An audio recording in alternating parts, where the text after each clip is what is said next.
నమస్తే, నేను Yashoda. Welcome to Pallavi TV. విద్యార్థులు ప్రపంచంతో పోటీ పడేలా అన్ని రంగాలపై పట్టు సాధించాలని రాష్ట్ర ఐటీ పరిశ్రమల శాఖ మంత్రి దుద్దిళ్ల శ్రీధర్ బాబు అన్నారు. నాచారంలోని ఢిల్లీ పబ్లిక్ స్కూల్లో శుక్రవారం ఫెరియా ఫియాస్టా వేడుకలు ఘనంగా జరిగాయి. Delhi public school pro vice chairman MLC Malka Komaraiah అధ్యక్షతన జరిగిన ఈ వేడుకల్లో మంత్రి శ్రీధర్ బాబు హాజరయ్యారు.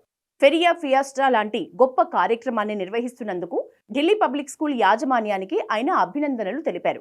ఇలాంటి కార్యక్రమాలు విద్యార్థుల్లో ఉన్న ప్రతిభను వెలికి తీయటమే కాకుండా దేశానికి సేవ చేసేవారిగా పిల్లల్ని తీర్చిదిద్దటానికి ఎంతగానో దోహదపడతాయని అన్నారు. అనంతరం ఎమ్మెల్సీ మల్క కొమరయ్య మాట్లాడుతూ ఫెరియా ఫియాస్టా వేడుకల్లో భాగంగా నిర్వహించిన మాక్ పార్లమెంటు లాంటి కార్యక్రమం విద్యార్థుల్ని రేపటి నాయకులుగా తీర్చిదిద్దటానికి ఎంతో సహాయపడుతుందని అన్నారు.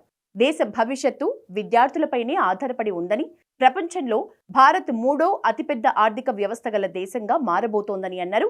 ఢిల్లీ పబ్లిక్ స్కూల్ విద్యార్థులు అన్ని రంగాల్లో రాణించేలా ప్రత్యేక కార్యక్రమాల్ని నిర్వహిస్తున్నట్లు ఎమ్మెల్సీ తెలిపారు. ఇక మాక్ పార్లమెంటు కార్యక్రమంలో భాగంగా విద్యార్థులు కొందరు అధికార పక్షం నుంచి, మరికొందరు ప్రతిపక్షం నుంచి ప్రజా సమస్యలపై హౌస్ లో చేసిన డిస్కషన్ వాస్తవ పార్లమెంటు సెషన్ తీరును తలపించింది. ఈ కార్యక్రమంలో విద్యార్థుల సాంస్కృతిక కార్యక్రమాలు అలరించాయి.